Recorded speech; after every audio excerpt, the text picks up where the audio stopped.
Ẹ káàárọ̀, ẹ kú ojúmọ́ ní gbogbo ibi ẹgbẹ́ náà fàní ń wo ètò Ọ̀yítọ́ àti ipa ti ẹgbẹ́ ìdènàgbò tó ìgbéga ìhòsàn ti tèmi.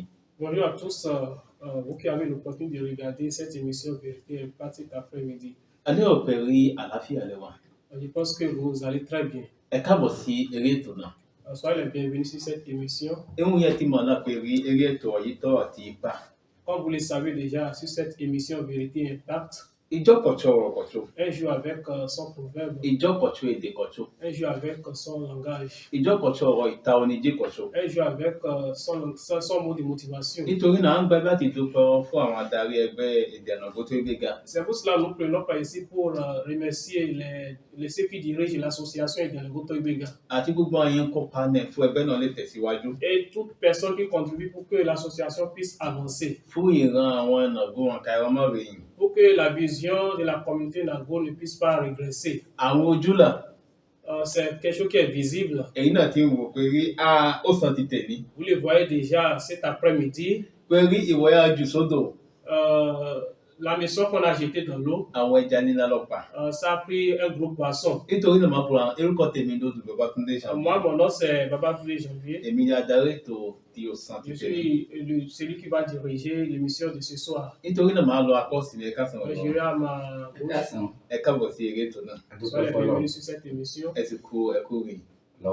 Gbogbo ilé ọjà lápẹ́ ànílé wọn. Et la maisonnée. Àwọn mi pẹ̀lú fi hàn fún ayé hàn fún àwọn yẹn wò. On aimerait que vous vous présentiez à ceux qui nous regardent cet après-midi. Orúkọ yín àti òun yẹn jẹ.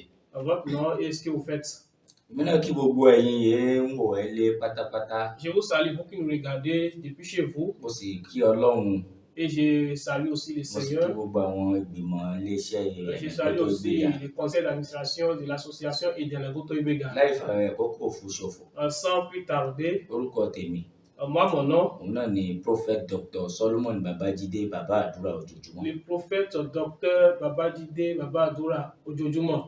Ó ní ọdún ni wọ́n jẹ́ wọn ìjà ìmọ̀ fọlọ́kọ̀. Il est quelqu'un qui est connu dans la communauté. Ẹ bá ti ń gbọ́ Bàbá Àdúrà Ojoojúmọ́. Comme vous entendez déjà le nom, c'est Baba Àdúrà Ojoojúmọ́. Ọ̀nà ṣì mọ̀. Il est quand même connu de toute la communauté. Nítorí náà máa lọ apá ọ̀tún. J'irai à ma droite. Ẹ kú ojúmọ́ tètè mi. Ẹ káàbọ̀. Ẹ kúlé. Ẹ kú rìn. Ọ̀gá o. Akọ̀ sáà jẹ́ pé ọ̀dọ̀ kan gbọ́n lọ́gbọ́n máa ń sọ sí. Ọkọ̀ òde kù. Àwọn mi pẹ̀lú fi òfin ayé fún wa. Donc, on aimerait que vous présentiez à ceux qui nous regardent cet après-midi. Ẹ ṣeun. Merci beaucoup. Orúkọ tèmi ni Moi, mon nom c'est Akànbí Tètèdé Jean-Philippe Ọlọ́runṣọlá. Akambi Tètèdé Jean Philippe. Mo jẹ́ pásítọ̀ ìjọ Faith Evangelical Church ní Igolo. Je suis pasteur dans l'église La Foi Évangélique de Igolo. Ẹ ṣeun gan bàbá wa. Èèyàn ńlá lé ọkàn yẹn balẹ̀ yìí nọ́mbà tí mo ju ni mo ní Vous sọ pé regardez, tẹ́lẹ̀ soyez à l'aise. pé ìwọ ọwọ́ tí ọtí yanjú sódò tẹ̀yìn àwọn ẹja gbé jáde àwọn ẹja ńlá ló gbé jáde. Ça a pris un gros poisson. Nítorí náà wọ́n dẹ́n débi tẹ́mọ̀tì àgbàlagbà ọ̀lẹ́ ni wọ́n Sans plus pè tarder, nous allons commencer cet après-midi. kí ló mú ya mú wá fún yín ọkàn Qu'est-ce ti qu'on tẹ̀. vous a apporté cet après-midi? Àwọn mi pèrè fi ogun kàfùjókòó. Donc, on vous exhorte de prendre un siège. Et Báyà ça, báyà ni ìwà ìgbà fi confortablement. ìmọ̀ pèrè ètò náà ti bẹ̀rẹ̀. Peut-être celui qui est à côté de vous ne sait pas que l'émission a déjà Ẹ commencé. fọwọ́ tọ eré ètò Donc, vous pouvez toucher Ọ̀yítọ́ la àti personne Ipa pour ti l'éveiller, ẹgbẹ́ pour ìdènàgbò tó dire gbé kalẹ̀ que l'émission a déjà effectivement commencé. nítorí náà fún ìṣẹ́jú mélòó kan náà fàánà ti lè sọ̀rọ̀ yípa àkòrí ìjóore. Sans plus tarder, nous allons aborder le terme la bonté. Wọ́n ní orí gbé ìkàkà ẹ̀ gbé. La bonté, quand même, est toujours récolte. On récolte toujours ce qu'on a fait comme bonté. Ọ̀dọ̀ fáwọn nàgbó a máa ń pa ọ̀wẹ̀ pẹ̀lú orí gbé. La bonté n'est pas perdue. Nítorí náà a náà fàánà ti lọ náà rọ̀ lọ́wọ́. Pour cela, nous allons nous plonger dans la parole de Dieu. A bá wo ojú làwọn ya pẹ̀rẹ̀ ètò náà ìpẹ́ àwọn ìrántí Comme vous le Ọlọ́run. voyez déjà, vous voyez que les gens qu'on a appelés, qu'on a invités cet après-midi sont des hommes de Dieu. Nítorí náà ibi kíkà yà máa kà ìwé. Donc, le passage que nous allons lire, A c'est kà ceci. iná iṣẹ́ àwọn ìránṣẹ́ ìyá ń pè iṣẹ́ àwọn apostoli. Nous allons lire dans Actes, Eré èkésàn. le chapitre 9, Láti ẹsẹ̀ mẹ́rìndínlógójì dé méjìlélógójì. le verset 36 à 42. Nítorí náà máa rọ ìránṣẹ́ Ọlọ́run Àkànbí Akíndé. Donc, je vais aborder rapidement le pasteur Akambi pour nous lire le passage. Ṣeun. Ìṣe àpọ́stélì orí kẹsàn-án. Acte 9, Ẹsẹ̀ 36 à 42. mẹ́rìndínlógójì. dé méjìlélógójì. Bíbélì Yorùbá náà lọ́dọ̀. Ẹ lọ. Ọmọ yìí kan sì wà Il y avait ní un Jọ́pà disciple tí a à pè ní Joppé Tàbítà appelé Tabitha, tí à ń pè ìtumọ̀ rẹ̀ ní Dorcas. ce qui signifie Dorcas. Obìnrin yìí pọ̀ ní iṣẹ́ oore Elle faisait de bonnes œuvres àti ìtọrẹ àánú tí ó ń ṣe. et d'aumône. Ó sì ṣe ní ìjọ wọn nì Un jour, tí ó ṣàìsàn, elle tomba ó sì malade kú. et elle Nígbà mourut. tí wọ́n wẹ̀ tán, Après l'avoir wọ́n tẹ́ ẹ lavée, sí yàrá kan lókè. on la déposa dans une chambre haute. Bí Lídà sì ti súnmọ́ Jọ́pà, Comme Lydie est près de Joppé, nígbà tí àwọn ọmọ ẹ̀yìn gbọ́ pé Pétérù wà níbẹ̀, les disciples ayant appris que Pierre s'y trouvait, àwọn rán ọkùnrin méjì sí i lọ bẹ̀ ẹ́ pé má ṣe jáfara àti dé ọ̀dọ̀ wa. ils envoyaient 2 hommes vers lui pour le prier de venir chez eux sans tarder. Pétérù sì dìde, Pierre ó sì s'éleva bá wọn lọ. et il alla avec Nígbà tí eux. ó dé, Lorsqu'il wọ́n mú un arriva, lọ sí yàrá òkè náà. on l'amena vers la chambre haute.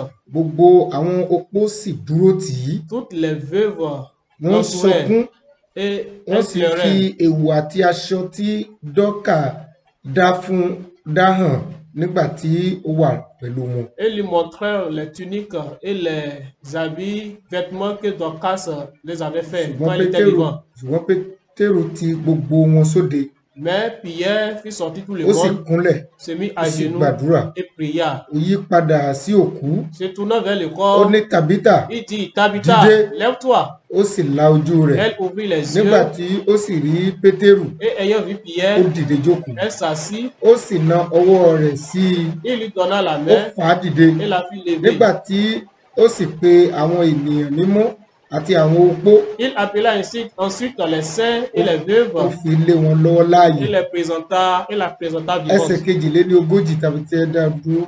42, le verset 42 pour s'arrêter. Ó sì di mímọ̀ yí gbogbo Jọ́pà ká. Cela fut connu de tout Joppé Ọ̀pọ̀lọpọ̀ sì gba Olúwa gbọ́. et beaucoup crurent au Seigneur. ẹ ṣeun gan. Merci beaucoup.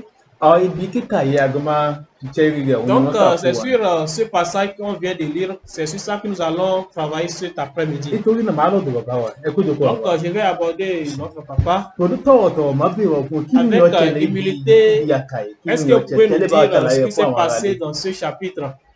ohun yóò ṣẹlẹ̀ níbi yé àkàyé yìí Ce qui s'est passé dans le passage que nous venons de lire, òun là ń pè ní ìyanu nous appelons cela le miracle. ìyanu Le miracle. ìyanu ó sì mú ìyanu yẹn ṣẹlẹ̀ Ce qui a causé ce miracle, òun ni oore yé dókàsì ṣe c'est la bonté que Dorcas avait manifestée. bí ònìyàn bá ń ṣe oore Si l'homme fait de bonté, l'homme agit avec bonté, kò gbọ́dọ̀ rò pé ijọ́ òun ṣoore yẹn lòun máa jẹ Máa il ne jẹ́. doit pas voir que c'est le même jour qu'il a manifesté cette bonté qu'il doit en même temps récolter cela. àwọn ẹlòmíín máa ń ṣoore á ti máa ń fẹ́ jẹ gbẹ̀kàngbẹ̀kàn Il y a d'autres personnes qui manifestent des bontés en même temps, ils s'attendent à récolter les fruits de ce bí bonté, wọ́n cette bá ti bonté-là. ṣe yẹn ni wọn ò bá rí jẹ yẹn wọ́n á dá oore náà dúró wọn ò tó ní ṣe. S'ils font des bontés et ils ne récoltent pas en même temps le fruit lié à cette bonté, ils s'arrêtent en même temps. ọlọ́run ò sì sọ ẹran fún ni ó ní ká máa ṣoore kátà ìṣe fún ni máa mọ̀ ẹ́ tó níyẹn kò ní mọ̀. Dieu ne nous a pas appelés à cela, il nous a dit de faire juste des bontés, de oore agir en bonté. oore tìyé dókàsì ṣe òun ló fa ìṣẹ̀lẹ̀ ìyanu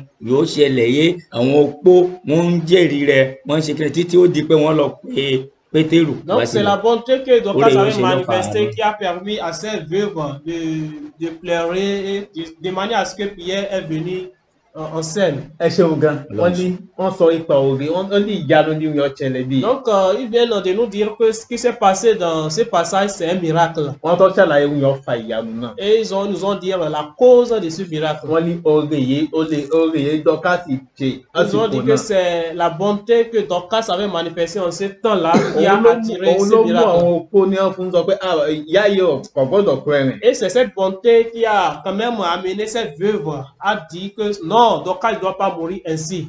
máa lọ apá ọ̀tún ni. Donc j'irai à ma droite. ẹ kú jókòó. Ó jẹ́rìí rẹ̀. ibi ya kàyé Là où nous avons lu, wọ́n ti mẹ́nu bà. ils ont déjà abordé. Ìmọ̀ bẹ́ẹ̀ tó ní certaines choses. àfikún kan yìí pa ń yọ ṣẹlẹ̀ sí Est-ce Dorcas. que Kí ni yọ vous ṣẹlẹ̀ sí avez Dorcas? d'autres compléments, des choses à ajouter par rapport à ce qui s'est passé avec Dorcas ici dans ce passage? Merci beaucoup, animateur. Ibi àkàyé Là où nous venons de lire, a rí ìwà Dorcas nous avons vu le comportement de Dorcas ìgbà ayé lorsqu'elle était vivante. àti máa tọ́jú àwọn opó, Sa manière de prendre soin des veuves, máa fún wọn oúnjẹ, prendre soin d'elles, les nourrir, a máa raṣọ fún wọn. les vertir. Kì í ṣe pé ó ṣe é wò, Et ça, kì í ṣe pé ó ṣe é wò, c'est pas qu'elle avait déjà fait ça. àmọ́ ìgbé ayé Dorcas ló Donc, jẹ́ c'est sa manière de vivre, c'est son style de vie. bẹ́ẹ̀. Ó sì wá kú, Et elle meurt. gbà ó kú, Lorsqu'elle est morte, wọ́n ti wẹ̀ fún, on a déjà lavé le corps a été déposé. àmọ́ wọ́n tọ́ dúró síbi à ń sọkún pé Mais cette veuve olóore wa était kó má là ti gbà et kú elle bẹ́ẹ̀. pleurait. Elle se disait, celle qui a manifesté notre bienfaitrice est morte. Wọ́n á gbọ́ pé Pétérù wà yìí, Et elles ont appris que Pierre est à Joppa. ẹjọ́ ẹ̀ la pè wá kó wá gbàdúrà fún. Et elles ont dit, Olóore wa ò gbọ́dọ̀ kú bẹ́ẹ̀. elles ont dit que quand même Pierre doit venir pour que, non, notre bienfaitrice ne doit pas mourir comme ça. Owó tẹ̀lé bẹ́ẹ̀. Donc c'est ce qui s'est passé dans ce passage. Ẹ ṣeun gẹ́gẹ́ bá wo ìdáhùn Iyemori-gba òsì apá òsì àti ìtọ̀tún. Lorsqu'on voit les réponses qui ont été données de part et d'autre, Iyemoko méjèèjì jọ. lorsque j'ai combiné les deux réponses, Gbólóhùn kan àbẹ̀yìn tó jẹyọ il y a toujours un centre d'intérêt, un mot qui revient toujours. òun ni olóore. C'est le mot bonté. Orí ọjáde apá òsì àti ọjáde apá. Le mot bonté revient chaque fois. Òun náà fẹ́ orí náà làmọ́ àtọ́fin dé kan. Donc nous allons approfondir sur ce mot, la bonté. Bàbá wa. Ṣé orí tó wọ́pọ̀ ènìyàn?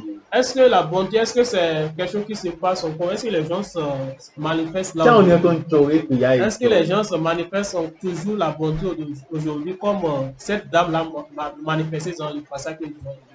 Ẹ má jọ fà parọ́ tanra rẹ jẹ.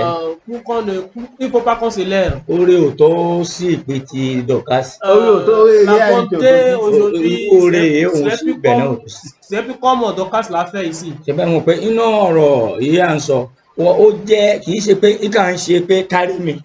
Elle ne faisait pas cela pour se démontrer. Àwọn oore yòówù à ń sẹ̀yìn lẹ́yìn ìyàwó ẹ̀ sìn, oore kárí mi lọ́pọ̀ jù. Les bontés que nous voyons aujourd'hui, ce sont des bontés pour se démontrer. Kì í ṣe oore pé ká ṣe pé kọ́lọ́run má tiẹ̀ fọlọ́run mẹ́mọ̀ kò jẹ́ yẹn. Les bontés que nous faisons aujourd'hui, ce n'est pas pour dire que Dieu ne doit pas voir ça. Ìyẹn ni òfin ní jọ̀fúnjọ̀ fún ọ̀pọ̀lọpọ̀ ó lè rí èrè oore ní ọ̀pọ̀lọpọ̀ ń kú àbí ṣe àìsàn ní ìrànlọ́wọ́ ìfisí lásìkò náà. Ne récoltent plus les fruits de leur bonté. D'autres meurent comme ça. Bàbá máa ṣe é sẹ́yìn, alẹ́lẹ́ à ń jẹ́gbẹ́. Parfois, on dit parfois qu'on veut faire des tontines. Alẹ́lẹ́ à ń dájọ́. On veut faire des tontines. Alẹ́lẹ́ bá ń ṣènáwó fún un lọ. Parfois, on dit si la personne a des Mo bá débẹ̀ máa fún lé àpò márùn. Là-bas, je vais lui donner 5 000. Bẹ́ẹ̀mi náà bá ń ṣe. Si moi aussi je paye, Bí ò bá wá. S'il ne vient pas. Màá sọ pé aláìmoore. Et je vais dire que la personne est ingrate. Sóore nìyẹn. Est-ce que ça, Àṣetán ló tó tì nìyẹn. Ẹ̀yin Dorcas ò ṣe yẹn. Donc, quand c'est au mot Dorcas n'a pas agi ainsi. Donc, la bonté n'est plus quelque chose qui est... Bàbá máa sọ ìtọ́ orí ọ̀tọ̀ wọ́pọ̀. Wọ́n ní sọ ìtọ́ pé orí ọ̀tọ̀ wọ́pọ̀ ènìyàn. Donc, aujourd'hui, la bonté n'est plus quelque chose qui est pratiqué. Kí ni ìrìn ọ̀tọ̀ lè fà? Qu'est-ce qui peut causer cela? Òun ni màá bèrè ọ. Donc, c'est ça, il va vous Tọ́tọ́ lè demander. fà yé orí ọ̀tọ̀ lè wọ́pọ̀ ènìyàn. Quelle est la cause pour laquelle la bonté n'est plus pratiquée aujourd'hui? Ìyá àwọn ènìyàn tó ṣòro. Pourquoi les gens ne pratiquent plus la bonté aujourd'hui? Ẹ ṣeun, Merci beaucoup. oore ò tó wọ́pọ̀. La bonté n'est plus pratiquée. Ìṣòro àkọ́kọ́ Le premier problème, òun ni irú ètò wọn. c'est ces genres d'émission. Bí irú ètò wọn yóò bá wáyé káwọn èèyàn máa gbọ́, S'il n'y a pas de gens, èrè yóò wà de lórí ce náà, type d'émission, ó lè má mọ̀. pour quand même réveiller d'autres personnes, puis ne pas savoir ce qui est dans la bonté. Bíbélì sọ pé La Bible a dit, wọ́n ó ṣe gbàgbọ́ bí kò bá sí ẹni tí ń sọ fún wọn. comment les gens là pourront croire s'il n'y a pas quelqu'un pour les dire cela? Ìyẹn jẹ́ àkọ́kọ́. C'est ça, c'est le premier volet. Èkejì, Le deuxième volet, ìwà bí Ọlọ́run, il y a plus, je vais dire, le caractère de Dieu. la piété. La piété, oui. ìwà bí Ọlọ́run Bíbélì sọ nínú ìwé Sóòmù ó ní àwọn ẹni ìwà bí Ọlọ́run dásẹ̀. La Bible dit que les pieux ont dansé. Wọ́n dásẹ̀ wọ́n tán lẹ̀ Ok, les pieux n'existent plus sur la terre. wọ́n tán lẹ̀. Les pieux, les gens qui manifestent le caractère de Dieu n'existent plus sur la Kò terre. tọ́ sí ìwà bí Ọlọ́run. Il y a plus des hommes pieux sur la terre. Ohun mìíràn Autre chose, òun ni ìgbéraga. c'est l'orgueil. Onígbéraga ò lè ṣòro. Celui qui est orgueilleux ne peut pas manifester la Tó bonté. bá ṣoore á fẹ́ kó hàn. Parce que lorsqu'il manifeste de la bonté, il veut que cela soit démontré. Ẹ sì máa wo ó ti wèrè ó ta fọ́jú lẹ́ bá fún ní nǹkan onígbéraga kò ní gbà ọ̀gbìn. Parfois, vous voyez, il y a des aveugles, des fous. Lorsqu'on les manifeste de bonté, ils ne réagissent pas. Ils n'acceptent pas. Ils n'acceptent pas. Bó nìkan bá ti ń ṣe á ní pé tó ní kí mi là ó ní mo ṣe là ó tẹ̀ mọ́re. Lorsqu'on manifeste, il y a des gens qui s'attendent à recevoir des compliments, bien de remerciements après la bonté. Bó lọ bá tẹ̀ fún ẹ̀gbin gba ọjọ́ yẹn ìjọ mìíràn kò tán ní nawọ́ sójú ẹ̀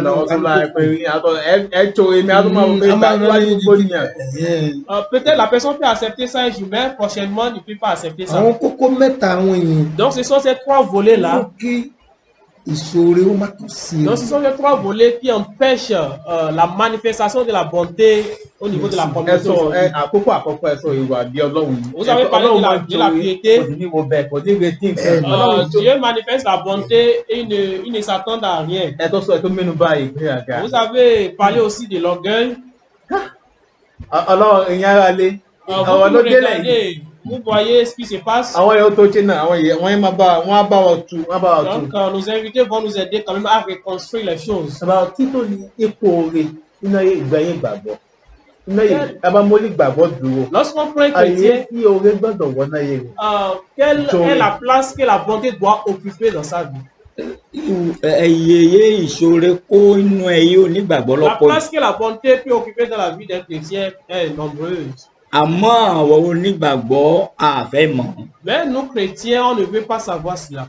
Ìṣòro ní máa ń ran ènìyàn lọ́wọ́ ijọ́ ìṣòro. C'est la bonté qui aide dans les moments difficiles. Wọ́n ní ìṣòro olóore ìjọ ọba níṣòro oore ó ti ti á sọ̀rọ̀ fún ọjọ́ púpọ̀ àkọ́kọ́ ìyá mẹ́nu bá. Donc celui qui agit avec bienfaisance, c'est ça, c'est qu'il a fait comme bonté là, qui va l'aider au moment des secours, bien des aides défis donnés. Àmọ́ Bíbélì sọ ibi kan ó ní àwọn ènìyàn mi wọ́n ń ṣègbé nítorí wọn ò ní ìmọ̀. Mais la Bible dit quelque part que mais on peut périr faute de connaissance.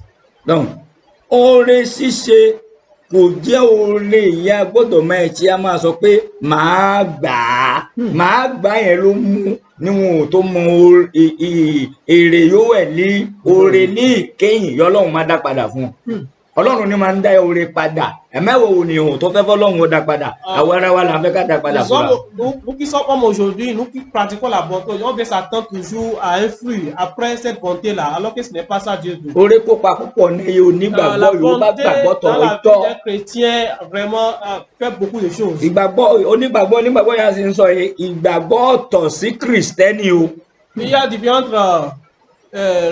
chrétiens et croyants. Tá bá dà á papọ̀. Lorsqu'on met les deux ensemble, kò ní gbára wọn mú. ça va pas quand même. Torí òun yà pè ní Kristẹni òun ni a pè ní Kristi kékeré Jésù kékeré. C'est comme être un chrétien, c'est les petits Christ. Gbogbo òun ni ó bá jẹ́ onígbàgbọ́ kò sí mo má bá sọ̀rọ̀ yé mo mọ ohun yé à ń sọ yìí àfọwọ́ Ọlọ́run ó ṣí ní ojú wọ́n máa gbọ́rọ̀ ọ̀rọ̀ bẹ́ẹ̀ ẹ lè rẹ̀ mọ̀ pé oore ṣíṣe ọ ní èrè níkẹyìn bí òun gangan ọba jẹ́ ọmọ rẹ̀ wọ́n lè jẹ́. Même si lui-même ne recueille pas les fruits, ses enfants, sa descendance va recueillir ses fruits. Àwọn ìjọ nìyẹn tí ìjọ nìyẹn yé ní c'est une parole qui éveille la conscience. Kókó ya máa rí báyìí yókè yìí náà. Le point suivant. Abámọ́lé ó ti sọ̀rọ̀ fún ni ipò yé orí wà ipa yòókù ní ìgbẹ́yìn onígbàgbọ́. Il vient de nous dire la place qu'occupe la bonté dans la vie d'un chrétien. Abámú ìjọ Ọlọ́run. Lorsqu'on prend une église. Ipa èsì oore gbọ́dọ̀ kó. Quelle est la place de la bonté dans la vie d'une église? Merci beaucoup, animateur. Ipa lílá ni oore kó nígbà. La bonté a une grande place dans la vie d'une église. ìwé pétérù ìwé jacob Lorsqu'on prend le livre de Jacob, orí àkọ́kọ́ le premier chapitre, ẹsẹ̀ kẹtàdínlọ́gbọ̀n. le verset 27, ẹsẹ̀ ó kéyìn náà rìn. ó ní ẹtẹ́lẹ́kà Aleka fún yín ẹ̀ka. pé rí la religion pure et sans tache devant Dieu notre Père consiste à visiter les orphelins et les veuves dans les afflictions et à se préserver des souilles du monde.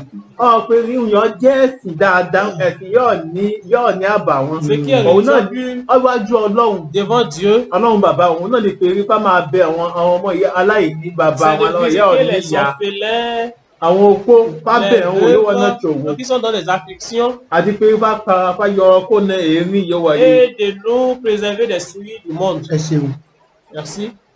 bàbá sọ ní à ń tẹ̀sán Lorsque nous disons que nous pratiquons la religion, nípa ìgbàgbọ́ lorsque nous disons que nous sommes chrétiens, nous sommes une ní église, a bá yọ ìṣòro lorsque nous enlevons la bonté, ìyẹn kò nẹ̀ oui, kò sígbà. lorsque nous soustrayons la bonté de l'église, il y a plus de foi. àwọn àpọ́stélì Les apôtres, ń má dájà sílẹ̀ láàrin wọn gbà c'est wọn. cela qui voulait causer des conflits au milieu d'eux. wọ́n ń tọ́jú opó Ils prenaient soin des veuves, à ń tọ́jú opó wọn kà ń fún àwọn opó kàn sílẹ̀. ils prenaient soin d'autres veuves plus que d'autres. Moi yé mi kàbínà moi ó yé mi pé Lorsque j'ai lu le passage, j'ai ọ̀rọ̀ compris, ìtọ́jú àwọn opó àwọn àpọ́stélì gbé sípò àkọ́kọ́. j'ai compris que prendre soin des veuves était une priorité au milieu des apôtres. ipò àkọ́kọ́ ni wọ́n gbé sí. C'était une priorité pour yé eux. má mẹ́hẹ̀ yé bí náà yọ̀rọ̀ ìtọ́jú àwọn opó má mẹ́hẹ̀. Lorsque les soins qu'ils donnaient aux pauvres là voulaient avoir des problèmes, wọ́n tọ́ yín àwọn èèyàn méje ils ont káwọn máa choisi tọ́jú àwọn cette personne opó pour prendre soin uniquement des veuves. yé ni pé ọ̀rọ̀ ìgbàgbọ́ Donc, le christianisme, a lè ṣe nǹkan á já àwọn aláìní bàbá aláìní le christianisme, àwọn opó l'église kájà wọn sílẹ̀ á ní rien faire, àmọ́ṣẹ́gbà àmọ́ṣàwọ̀ ne peut rien faire kò tọ́ ìgbàgbọ́ en mettant de côté les veuves, ceux qui sont dans les nécessités, les démunis. Lorsque nous faisons ainsi, notre religion n'est pas une bonne religion. nígbà tó máa ń rántí Si, ìwé Galatia je peux aussi me m'atteler sur le livre de eré èkejì ẹsẹ̀ kẹwàá. Galates 2, verset 10. ìgbà yìí Pọ́ọ̀lù ń ṣàlàyé Lorsque Paul expliquait, ó ní wọ́n rán Peter àti Jacob sí ọ̀dọ̀ àwọn lókọlà. il a dit qu'ils ont envoyé Pierre et Jacques vers les circoncis. wọ́n rán òun àti Barnabas sí àwọn ìyé òkọlà. Il a expliqué que lui et Barnabas, c'est ça, hein, ont été envoyés vers les circoncis. àmọ́ wọ́n tẹ ọ̀rọ̀ kan mú wọn ẹgbẹ́ ní. Mais bó o ils bá ont marqué wàásù sur náà des o choses. Ils ont dit, má lorsque tu gbàgbé prêches àwọn cet opó. évangile, lorsque tu prêches cet évangile, n'oublie pas les veuves. ẹ lè ká Vous pouvez lire ça. ẹsẹ̀ kẹwàá. Il nous recommandait tellement de nous souvenir des pauvres. des pauvres. Ce que j'ai bien eu soin de faire. Pé ó pàṣẹ fún wa pé abájọ gbé ní fáwọn tí àwọn aláìní. Pé òun yóò náà máa ń ṣe gbogbo gbà. C'est ça qu'il faisait. bí ní pé òun náà ti ní ọkàn rẹ̀. Donc, lui àwọn aussi, ọ̀gá ẹ̀yẹ tó il rẹ̀ avait ça. wọ́n ní kó o bá dọ̀hún má gbàgbé àwọn aláìní o. Et aussi, les gens, il a dit que ne pas oublier les veuves. donc ó jẹ́ ihun yóò ti pàtàkì Et lọ́rọ̀ cela, ẹ̀sìn. c'était vraiment important dans tout ce qui est kì í religion. ṣe Jésù ká máa pé Mais Jésù pas Jésù seulement ẹ gbàgbọ́ appuyer Jésus, kì í ṣe bẹ́ẹ̀ en croyant ìyẹn en kí Jésus. kọ́ lọ̀rọ̀ náà. Ce n'est pas ça uniquement. ẹ ṣeun. Ẹ ṣeun gan yá pẹ́ fún wa. Mo ní òpin àti lọ parí. Nous sommes pratiquement à la fin de cette. Àwọn sọ nípa ìpinnu orúkọ ìyá ṣàkíyèsí rẹ̀ àrùn ìlú ọ̀dọ̀ pọ̀ wọlé gbàgbọ́. Donc, nous avons fait un constat au milieu des chrétiens. Lẹ́kọ̀ọ́rẹ́ kò rẹ́ ìjẹ́pẹ́ ní alànà asọ̀hún yọyẹ fọ́wọ́n ìlú ọ̀tẹ̀. Nous ne pouvons pas quitter cette émission sans donner des directives à ceux qui nous regardent sur Àwọn ló tó àti sọ́nà àwọn náà ti yà ní kò Donc, les gens qui sont bien placés pour nous donner des directives, ce sont ces gens qui sont ici. Bàbá ìmọ̀ ọ̀rọ̀ kíyé kí ẹni fún àwọn ará ilé àwọn yìí ń wò wá. Báyà àmọ̀ràn àti ọ̀rọ̀ ìkéyìí. Qu'est-ce que vous avez à dire à ceux qui nous regardent, peut-être vos derniers mots, bien une sorte de directive? ẹ ṣeun Merci. gbogbo ẹ̀yin yẹn ń wò wá pátápátá Pour vous qui nous regardez, ọ̀rọ̀ yìí mo ní gẹ́gẹ́ bí ọ̀rọ̀ àmọ̀ràn. ce que j'ai pour vous comme conseil, a lè ka ìwé Matthew nous pouvons lire dans Matthieu, dans Orí le livre de karùn-ún. Matthieu, le chapitre 5, ẹsẹ̀ kẹrìndínlógún le verset 16. bí a bá jẹ́ ẹni onígbàgbọ́ Si kí nous ni ìwé sommes yẹn sọ báyìí. chrétiens, Envoyez que votre lumière brille ainsi devant les fún hommes, ìmọ́lẹ̀ yóò mọ tàn láàrin àwọn ènìyàn. afin qu'ils voient vos bonnes Wọ́n lè œuvres máa rí àwọn oore yín, àwọn iṣẹ́ rere yín. et qu'ils glorifient votre Père qui est dans les cieux. Wọ́n sì yí bàbá yín yóò wọ ọ̀rọ̀. ìmọ́lẹ̀ wọn ìmọ́lẹ̀ wẹ agbọ́dọ̀ yóò fún ó mọ́lẹ̀. Nous devons faire de manière à ce que notre lumière puisse luire. Mais bí ìmọ́lẹ̀ wa ò bá mọ́lẹ̀ títí dé ọ̀dọ̀ àwọn ènìyàn lákà ń kígbe pé ẹgbà Jésù gbọ́ ó ẹgbà Jésù ẹwẹ́ ilé wọn ẹgbà Jésù gbọ́ nǹkan ọ̀bọ nẹ́kọ̀ọ́ On ne met pas la main dans la poche. àpẹ́wọ̀ gbà lọ ìyẹn lẹ́wẹ̀rẹ̀ díẹ̀. C'est ça nous sommes. wọ́n lọ ibi wọ́n gbé lọ jó wúrúwúrú kan yé wọn débẹ̀ wọn ọ̀fẹ́ ni wọ́n jẹ àpò bẹ̀. Ils sont allés quelque part, ils ont ẹ̀sìn tí wọ́n mà tọ́ lọ bí ẹni wọ́n mà tọ́ lọ bí Wọ́n jẹ́ wọn ọ̀fẹ́ ibẹ̀ àpò wọn ọ̀fẹ́ ibẹ̀ wọ́n wọ́dọ̀ tiwẹ̀ àgbàdá mẹ́wàá fún wọn agbowó ọ̀rẹ́ lọ fún wọn ọ̀ìtọ́ ni wọn bíbélì yìí ká ṣe bẹ́ẹ̀ a nílò láti ràn wọ́n lọ́wọ́ ká sì jọ fún ìmọ́lẹ̀ náà kó mọ́lẹ̀ bí mọ́lẹ̀ yẹn bá mọ́lẹ̀ làwọn ènìyàn wọn bẹ́ẹ̀ ń rí C'est quand nos lumières luisent. bọ̀ wọ́n á rí iṣẹ́ rere wẹ̀ kò jẹ́ wẹ̀ náà ní wọ́n kọ́ ló ra ẹ̀ pé rí èmi mo máa ń sórí ọ̀ olóore ni wọ́n jẹ́ ìmọ́lẹ̀ wa ó tàn bí mọ́lẹ̀ rẹ̀ bá ti tàn àwọn ènìyàn á rí iṣẹ́ rere wa wọ́n á dá wa mọ̀ gẹ́gẹ́ bí àpẹẹrẹ lórí àdúró ojoojúmọ́ Par rapport à la àárí prière de owó chaque gbà jour, on les prend par àní l'argent. olùrànlọ́wọ́ kan àní àwọn àgbààgbà kan On yóò n'a pas d'expansion, on n'a ìmísí Ọlọ́run pas ni d'aide financière. ń jẹ́ kèrèdì On utilise des pọ̀tà crédits. fún gbàgbé àrà Pourtant, c'est date on àwọn ń achète. ṣàìsàn àwòtà àìsàn yẹn Parfois, àdúrà yẹn ń on jáde ne regarde pas ça, mais àwa ń chaque gba jour, ẹ̀rí pé àdúrà yẹn gbà ẹ̀ mo rí ìyanu náà o mo rí ìyanu náà o mo rí on ìyanu reçoit náà des feedback par rapport à ces bó jẹ́ pé prières-là. torí ìyá àti máa rí owó gbà lábá ti dá dúró Si ìmọ́lẹ̀ par rẹ kò ní exemple, ṣe on kí dit ẹni kò ní qu'on mọ́lẹ̀ ne lẹ́nu reçoit pas ìsẹ̀yìn de l'argent, on va ọ̀pọ̀lọpọ̀ tó s'arrêter. pé Non, prophet on va pas doctor s'arrêter. kìnìkan bàbá àdúrà ojoojúmọ́ ni Et wọ́n bá aujourd'hui, par exemple, maintenant, ìmọ́lẹ̀ on ló se sọ reconnaît bẹ́ẹ̀ en tant que Baba àdúrà ojoojúmọ́. Ẹ ṣeun gan. Merci beaucoup. Ìmọ̀ bẹ́ẹ̀ ní àmọ̀ràn kan fún àwọn ará ilé Je ne sais àti pas ọ̀rọ̀ kẹ́yìn si fún vous wọn tó avez àti des parí ètò náà. conseils ou bien des Merci, mots à ceux qui beaucoup. regardent cet après-midi. Merci Merci beaucoup. beaucoup, animateur. Jésù sọ fún àwọn ọmọ ẹ̀yìn Alors, Jésus a dit à ses disciples, ó ní en cela le monde saura que vous êtes mes disciples ó lorsque yẹ vous ní les àwọn aimez. òde fún wa pé èyí ni ọmọ ìmí tòótọ́ ẹ bá nífẹ̀ẹ́. Donc ìṣòro ó La kó bonté. ná ìfẹ́ ìyá nísìnyí. Ça dérive de l'amour que nous avons pour les uns les autres. Dorcas iná òun yóò ní túbẹ̀ fáwọn ọmọ. Dorcas, c'est dans ce qu'elle avait, c'est dans ça, il prenait pour manifester des bontés Bíbélì envers les sọ autres. pé bí ẹnikẹ́ni kò bá ní ìfẹ́ kò sí nínú àwọn tirẹ̀. Alors il va dire, si quelqu'un n'a pas d'amour, il ne lui appartient pas. Donc ó ṣe dandan ká fẹ́ràn olùmíràn. Donc c'est très important d'aimer les autres. Èkejì La deuxième chose, òun ni pé bónìkan bá ṣe ire si quelqu'un manifeste de la bonté, igi ló gbìn il a semé, á jẹ nù il va manger des ọmọ dents. náà á Ses pàjẹ́. enfants, sa descendance, sa progéniture va manger des dents. Ọ̀pọ̀lọpọ̀ àwọn èèyàn á tó kẹ́kọ̀ọ́ ara fún un. Et aussi, d'autres personnes vont tirer des leçons au travers de sa vie. Donc kó nìkan máa ijó yẹn bá sì gbégi kọ́ ni wọ́n máa ń ká Et ce n'est pas le même jour ìyẹn qu'on máa a ń ní planté qu'on sùúrù récolte. títí dìgbà yóò bá wù Ọlọ́run pé kó so On ní se máa so. patiente et lorsque Dieu va décider de récolter, de commencer par recueillir les fruits, on va recueillir les fruits. Àmọ́ gẹ́gẹ́ bí ọ̀rọ̀ yẹn olóòtú sọ ìbẹ̀rẹ̀ Oui, a ní à considérer Ore ce que l'animateur a dit au début, oore ìgbé il n'y a pas un bien qui se fait. kò sóni ẹ má gbin ire a má ká búburú Il n'y a pas quelqu'un qui sème le bien et qui récolte le mal. ire náà ń bọ̀ wájú Ce bien qu'il a semé, il va gbogbo récolter ni ça ẹ dans máa ń ṣeré l'avenir. nì Toute personne qui manifeste de la bonté, àwọn èèyàn lè má fu ibi sán fún peut-être les gens peuvent réagir avec le mal, ṣùgbọ́n Ọlọ́run ni máa ń san o mais c'est Dieu seulement qui Ká má wo olùyè àti donne le fún. bon récolte, òun lè máa Qui donne le bon ó résultat lè par máa rapport à fo ce que nous avons ìkà planté. sán ó lè máa mọ̀ La ó lè máa personne mọ̀ peut wájú ne pas, la personne à àmọ́ qui on m'a fait la bonté peut ne pas Ọlọ́run yẹn máa voir ń ça. san asanjọ kan. Mais le Wọ́n ní Dieu qui Ọlọ́run ni wọ́n ń récompense, san oore. Ká má mais le Dieu qui gbàgbé récompense oníyẹn. la bonté va récompenser un òun ní jour. ọ̀rọ̀ téèyàn fi máa pa Donc, c'est ẹmọ ça tó le gbẹ. dernier mot cet après-midi. Nítorí náà, àdúpẹ́ fọ́lọ́run, àti Donc, dúpẹ́ nous fún àwọn remercions bàbá wa, le àdúpẹ́ fún Seigneur bàbá et wa bá àdúrà remercions ojoojúmọ́. les invités, Ọmọ ya tó Baba máa Àdúrà rògbìn, Ọlọ́run àbúkọ ojoojúmọ́. àpapọ̀ra fún Que Dieu ẹ vous ṣeun élève gan, et vous àti fortifie. dúpẹ́ fún ìránṣẹ́ Ọlọ́run àkàbí Jagati Nous ìlú remercions les Ìgbọ̀lọ̀, ẹ ṣeun pasteurs gan. Akabi Jacques Agbára depuis Igolo. Ọlọ́run kò ní fún Que sílẹ̀. la présence de Dieu et Gbogbo la àwọn force de yín Dieu bá soient avec ọkùnrin vous. sí àtún òsì Et yéwò vous, rí ètò náà, nos àdúpẹ́ fún yín náà. techniciens, ceux qui Ẹ̀yà sont alẹ́ derrière òtítọ́ mi l'écran, rẹ̀, eré que ètò le ọ̀yítọ́ Seigneur vous àti bénisse. ipa. Ọ̀dàbọ̀. À la prochaine, à vous nos auditeurs. Et